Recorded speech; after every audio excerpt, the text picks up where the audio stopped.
नमस्कार दोस्तों। तो एक बार फिर से आपका स्वागत है आपके अपने YouTube चैनल सूर्यवीर क्लासेस पर। दोस्तों, जैसा कि आप सभी को पता है, हमने इस चैनल पर संपूर्ण जीके की टेस्ट सीरीज चालू कर रखी है और इस सीरीज के अंदर आपको पिछली परीक्षाओं में जितने भी प्रश्न पूछे गए हैं वे सभी प्रश्न टॉपिक वाइज देखने को मिलते हैं। तो आज इसी के अंदर हमारा लोक संघ से जुड़ा हुआ टॉपिक रहेगा और इससे पहले हमने पार्ट 1 की बात किए थे, जिसके लिंक आपको डिस्क्रिप्शन बॉक्स में देखने को मिल जाएगी और ये हमारा पार्ट नंबर 2 रहेगा। तो चलिए आज का पहला प्रश्न देखते हैं। निम्नलिखित में से दादूबंदी संत कौन है? सेकंड ग्रेड इंग्लिश एग्जाम 2011 के अंदर पूछा गया था। तो इसका राइट आंसर दोस्तों अपने ऑप्शन नंबर 1 रहेगा, रजब जी। अगला प्रश्न देखो, कौन सा दादू पंथ का उपसंप्रदाय नहीं है? यह प्रश्न अपने ऑप्शन नंबर 3 एलडीसी के अंदर पूछा गया था और राइट आंसर ऑप्शन नंबर 3 रहेगा, सतनामी। दोस्तों, दादू संत की 6 उपशाखाएं थी। पहली थी खालसा, दूसरी थी नागा, तीसरी थी उत्तरादे व स्तनधारी और चौथी थी विरक्ति, पांचवी थी खाकी और लास्ट वाली थी निहंग। ठीक है। अगला प्रश्न देखो, दादू पंथ की कितनी शाखाएं थी? तो मैंने अभी आपको बताया कि दादू पंथ की तो 6 शाखाएं थी और 6 शाखाओं के नाम भी मैंने आपको बताया था। खालसा वो होती है जिसके अंदर दादू दयाल जी के बड़े पुत्र गरीबदास ने जो आचार्य परंपरा चलाई वह खालसा कहलाई। दूसरी थी नागा। तो नागा दोस्तों इस पंथ के संस्थापक सुंदरदास जी थे। तीसरी थी उत्तरादे जो राजस्थान छोड़कर उत्तरी भारत में चले गए, वे हरियाणा व पंजाब में मुख्यतः है। फिर चौथी आती है विरक्त थी गुम्मकड़ दादूपंथ साधु जो गृहस्थियों को उपदेश देते थे, वे विरक्त खिलाते थे। पांचवी आती है खाकी वो होती है जो शरीर पर बसम लगाते थे और जटा रखते थे, वे सभी कौन से कहलाते थे? खाकी। और छठे नंबर की है निहंग वे होते थे जो वो गुमंती साधु को बोलते थे निहंग। अब अगला प्रश्न देखो, दादू पंथ में नागा उपसंप्रदाय के प्रवर्तक थे। तो इसका राइट आंसर दोस्तों अपने ऑप्शन नंबर 4 रहेगा, सुंदरदास। अगला क्वेश्चन देखो, दादू दयाल के निधन के पश्चात दादू पंथ का उत्तराधिकारी किसे नियुक्त किया गया था? तो इसका राइट आंसर दोस्तों अपने ऑप्शन नंबर 2 आ जाएगा, गरीबदास जी को। दोस्तों आपको हर एक प्रश्न के नीचे वो प्रश्न किस एग्जाम में पूछा गया है उसका दिनांक और एग्जाम का नाम देखने को मिल जाएगा। आप निश्चिंत होकर हमारे इस चैनल से जुड़े रहे और इसको सब्सक्राइब कर ले। मैं आपको संपूर्ण राजस्थान जीके करूँगा, वो भी ऐसे प्रश्नों के साथ जो पिछली परीक्षा में पूछे गए हैं, ताकि आप सभी को ये पता चल सके कि आखिर प्रश्नों का लेवल कैसा होता है और उन प्रश्न और कौन कौन से प्रश्न कितने बार पूछे गए हैं। अगला प्रश्न देख लो, दादू के देहांत के पश्चात नारायण दादू पंथ की किस उपशाखा का मुख्य स्थान रहा? तो इसका राइट आंसर अपने ऑप्शन नंबर 3 आ जाएगा, खालसा। अगला क्वेश्चन देखो, निम्न में से कौन दादू पंथ की शाखाओं में सम्मिलित नहीं है? दोस्तों क्वेश्चन को अच्छी तरह से पढ़ना चाहिए। पहले है कि निम्न में से कौन दादू पंथ की शाखाओं में सम्मिलित नहीं है? तो इसका राइट आंसर दोस्तों अपने ऑप्शन नंबर 3 रहेगा, गौड़िए। अगला क्वेश्चन देखो, निम्नलिखित में से कौन दादू पंथी उपसंप्रदाय नहीं है? कनिष्ठ अनुदेशक वेल्डर परीक्षा 2019 के अंदर पूछा गया था। तो इसका राइट आंसर दोस्तों अपने ऑप्शन नंबर 4 आ जाएगा, चंडाल। अगला क्वेश्चन भी देखो, किस संप्रदाय के अनुयायी मिलने पर सत्यराम कहकर अभिवादन करते हैं? ये प्रश्न देखो 2 एग्जाम के अंदर पूछा गया था, जेल प्रहरी के अंदर और प्रयोगशाला के अंदर पूछा गया था। तो राइट आंसर अपने ऑप्शन नंबर 3 रहेगा, दादू पंथी। अगला क्वेश्चन देखो, दादू और उनके शिष्यों की रचनाएं अधिकतर किस भाषा में पाई जाती हैं? महिला परिवेशक परीक्षा 2015 के अंदर पूछा गया था। तो इसका राइट आंसर अपने 2 नंबर रहेगा, ढूंढाड़ी। देखो, दादू जी के उपदेशों व लेखन की जो भाषा है वो बड़ी ही सरल है और ढूंढाड़ी हिंदी मिश्रित सदुकड़ी भाषा है। अगला क्वेश्चन, मुगल सम्राट अकबर द्वारा जिस संत को फतेहपुर सीकरी आमंत्रित किया गया वह था? आरपीएससी हेडमास्टर एग्जाम 2012 के अंदर पूछा गया था और सेकंड ग्रेड हिंदी एग्जाम के अंदर भी ये पूछा गया था। तो इसका राइट आंसर अपने ऑप्शन नंबर 1 आ जाएगा, दादू दयाल। देखो, उस वक्त आमेर के नरेश थे भगवान दास के माध्यम से दादू जी की भेंट फतेहपुर सीकरी की यात्रा के दौरान, मतलब कि जो फतेहपुर सीकरी की यात्रा की थी? 1585 से लेकर 86 में मुगल सम्राट अकबर से हुई थी। अगला क्वेश्चन देखो, ज्ञान समुंदर बावनी रामजी अंटक नामक कृतियों का संबंध किस संत से है? यह प्रश्न जेल प्रहरी के अंदर 2017 में पूछा गया था। तो इसका राइट आंसर अपने ऑप्शन नंबर 3 रहेगा, सुंदरदास। दोस्तों, सुंदरदास जो संत थे उनका जन्म है ना, जन्म की बात करते हैं तो 1653 ईस्वी के अंदर आ जाता है। और कहाँ पर हुआ? दौसा के अंदर। किस फिगर पर हुआ? परमानंद खंडेलवाल के हुआ था। सुंदरदास जी ने, देखो सुंदरदास जी ने 42 ग्रंथ निर्गुण भक्ति के अमूल्य निधि है। उनके ज्ञान समुंदर, बावनी, रामजी अष्टक और मुरीद अष्टक, सुंदर विलास, सुंदर सार, 12 अष्टक आदि श्रेष्ठ रचनाएं हैं। और इनका निधन की बात कर लेते हैं। जो इनका निधन है ना, 1746 ईस्वी को सांगानेर, जो अपना जयपुर के अंदर आता है, अभी तो जयपुर ग्रामीण के अंदर आता है, तो सांगानेर के अंदर हुआ था। अगला प्रश्न देखो, अगला क्वेश्चन है, बालीनंद जी के गुरु कौन थे? उससे पहले दोस्तों आप मुझे कमेंट बॉक्स में ये बताओ कि सांगानेर किसने बसाया था। अब देखते हैं कि ये प्रश्न कितना किस किस को आता है कि सांगानेर किसने बसाया था, ये आप मुझे कमेंट बॉक्स में बताओगे। ये प्रश्न देख लो पहले, बालीनंद जी के गुरु कौन थे? ग्राम सेवक परीक्षा 2016 के अंदर पूछा गया था। तो इसका राइट आंसर अपने ऑप्शन नंबर 1 रहेगा, दादू दयाल जी। अगला क्वेश्चन देखो, संत मावजी का जन्म स्थल कौन सा है? यह प्रश्न जेल प्रहरी के अंदर पूछा गया था और द्वितीय सैनिक अध्यापक में भी पूछा गया था। तो इसका राइट आंसर दोस्तों अपने ऑप्शन नंबर 3 रहेगा, डूंगरपुर। जो अपने ये मावजी संत है, ये डूंगरपुर जिले के आसपुर तहसील के सांवला गांव में जन्मे। मावजी ने क्या किया? सामाजिक बुराइयों को समाप्त करने तथा कलंक रहित समाज बनाने हेतु निष्कलंक संप्रदाय की स्थापना की। तो यहाँ पर अपने क्वेश्चन बन गया कि मावजी का जन्म तो डूंगरपुर जिले के अंदर होता है और इन्होंने निष्कलंक समाज की भी एक स्थापना कर दी थी। अगला प्रश्न देखो, राजस्थान में 13 पंथ के प्रवर्तक रहे। तो राजस्थान के अंदर 13 पंथ के जो प्रवर्तक थे वो अपने भिखण जी थे। अगला प्रश्न भी देखो दोस्तों, आचार्य तुलसी ने अनुवर्त आंदोलन का सूत्रपात कब किया? पटवार में 2016 और जेल प्रहरी के अंदर पूछा गया था। तो इसका राइट आंसर दोस्तों अपने ऑप्शन नंबर 4 आ जाएगा, 1949। दोस्तों एक मिनट, अगर आपको इन सभी की PDF चाहिए तो हमारे टेलीग्राम चैनल से जुड़िए, जिसके लिंक डिस्क्रिप्शन बॉक्स में देखने को मिल जाएगी। और आप टेलीग्राम चैनल को ज्वाइन करते हो ना, तो वहाँ पर जो कोई छोटी मोटी अपडेट आती है तो उसका वीडियो ना बनाकर मैं सीधा वहाँ पर डाल देता हूँ, आप वहाँ जाकर चेक कर सकते हो। देखो एक बार मैं इसकी व्याख्या बता दूँ आपको। आचार्य श्री तुलसी, 13 पंथ संप्रदाय के आचार्य श्री तुलसी ने अनुवर्त व आचार्य महापल्की ने परीक्षादान के सिद्धांत दिए। आचार्य तुलसीदास का जन्म है ना, जन्म अपने लाडनू गांव, कहाँ पर आप मुझे कमेंट बॉक्स में बताओ।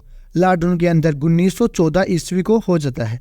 और ये जैन श्वेतांबर संप्रदाय के 90 आचार्य और 8वें आचार्य कौन थे? कालगुनी थे। 8वें आचार्य कालगुनी थे और 90 आचार्य अपने ये आचार्य तुलसीदास जी रहे थे। इन्होंने मार्च 1949 में अनुवर्त आंदोलन चूरू जिले के सरदार शहर से प्रारंभ किया था। अगला प्रश्न देखो, आचार्य तुलसी का संबंध किस स्थान से है? यह प्रश्न BSTC 2008 के अंदर पूछा गया था। तो इसका राइट आंसर दोस्तों अपने ऑप्शन नंबर 2 आ जाएगा, लाडनू गांव से। अगला प्रश्न देखो, नाथ संप्रदाय के केंद्रीय मठ की स्थापना किस स्थान पर हुई थी? यह प्रश्न 3rd ग्रेड हिंदी एग्जाम 1998 के अंदर पूछा गया था। तो इसका राइट आंसर ऑप्शन नंबर 4 आ जाएगा, जोधपुर। व्याख्या देखो, पूर्व मध्यकाल में जब शाक्त संप्रदाय तांत्रिकों, सिद्धों आदि से बदनाम हो गया था तो नाथ मुनि ने शैव संप्रदाय के नए स्वरूप नाथ संप्रदाय की स्थापना की और नाथ संप्रदाय की प्रधान गद्दी जोधपुर के महामंदिर में स्थित कर दी थी।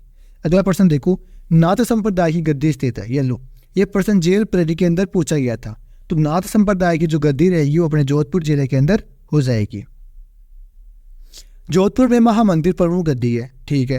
राजस्थान की किस संप्रदाय की प्रमुख गद्दी है? ये देख लो प्रश्न को, मतलब कि एक ही प्रश्न को पहले पूछते कि गद्दी कहाँ पर है, फिर पूछते कि जोधपुर में महामंदिर की प्रमुख गद्दी क्या है।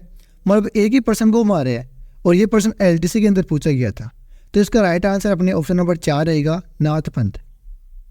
अगला प्रश्न, राजस्थान में सेव को मानने वाली रियासत कौन सी थी? ग्राम सेवक के अंदर पूछा गया था। जयपुर, जोधपुर, अलवर या बीकानेर। तो राइट आंसर अपने ऑप्शन नंबर 2 रहेगा जोधपुर। पशुपति संप्रदाय का संस्थापक कौन था? वीडियो एग्जाम और व्याख्याता परीक्षा के अंदर पूछा गया था। तो पशुपति संप्रदाय का संस्थापक अपने लकुलिस रहेगा। अगला प्रश्न देख लो। निम्बारक संप्रदाय की प्रमुख पीठ स्थित है। यह प्रश्न देख लो, 3 एग्जाम के अंदर पूछा गया था। इसलिए बोलता हूँ कि आप चैनल को सब्सक्राइब करके रखो और ऐसी महत्वपूर्ण वीडियो रोज देखते रहो, ताकि पता चल सके कि कौन सा प्रश्न किस एग्जाम में पूछा जा रहा है। तो इसका राइट आंसर दोस्तों अपने ऑप्शन नंबर 4 आ जाएगा, सलेमाबाद। दोस्तों जो अपने ये निम्बारक संप्रदाय थे, इस शाखा के संस्थापक निम्बकाचार्य थे। इन्होंने वेदांत परिचात भाष्य लिखकर वैष्णव भक्ति का नया दर्शन देवतावाद या भेदाभेद प्रारंभ किया। इसकी प्रमुख पीठ अपने अजमेर के सलेमाबाद में थी और इसके शिष्य परशुराम देवाचार्य द्वारा स्थापित की गई थी। अगला प्रश्न देख लो। सलेमाबाद में निम्बारकाचार्य पीठ की स्थापना किसने की? तो इसका राइट आंसर ऑप्शन नंबर 2 आ जाएगा, परशुराम देव ने। अगला प्रश्न, अचिंत्य भेदाभेदवाद का संबंध किस संप्रदाय से है? यह प्रश्न JEN डिग्री 2016 के अंदर पूछा गया था। तो इसका राइट आंसर अपने ऑप्शन नंबर 1 रहेगा, चैतन्य संप्रदाय। अगला प्रश्न रहेगा, वैष्णव संप्रदाय के निम्नलिखित संप्रदायों में से राजस्थान में सबसे कम लोकप्रिय कौन सा संप्रदाय है? यह प्रश्न स्टेनोग्राफर एग्जाम 2013 के अंदर पूछा गया था। तो इसका राइट आंसर ऑप्शन नंबर 1 रहेगा, चैतन्य संप्रदाय। देखो गौड़ीय संप्रदाय है ना, एक सेकंड रुको। तो ये गौड़ीय संप्रदाय है, ये स्वामी मध्वाचार्य पूर्ण प्रज्ञ भाष्य लिखकर वैष्णव भक्ति का नया दर्शन देवतावाद प्रारंभ किया। इस संप्रदाय के प्रवर्तक बंगाल के गौरांग महाप्रभु चैतन्य माने जाते हैं। अब प्रश्न है, ईश्वर केवल मनुष्य के सद्गुणों को पहचानता है, उसके दुर्गुण व जाति नहीं पूछता। आगामी दुनिया में कोई जाति नहीं होती, यह सिद्धांत किस भक्ति संत का है? यह प्रश्न RAS के अंदर पूछा गया था। तो इसका राइट आंसर ऑप्शन नंबर 1 रहेगा, रामानंद। देखो जो अपने रामानंद है, ये हिंदी के माध्यम से उपदेश देने वाले प्रथम संत है, जिन्होंने कहा ईश्वर केवल मनुष्य का सद्गुण को पहचानता है, उसके दुर्गुण व जाति नहीं पूछता। आगामी दुनिया में कोई जाति नहीं होती।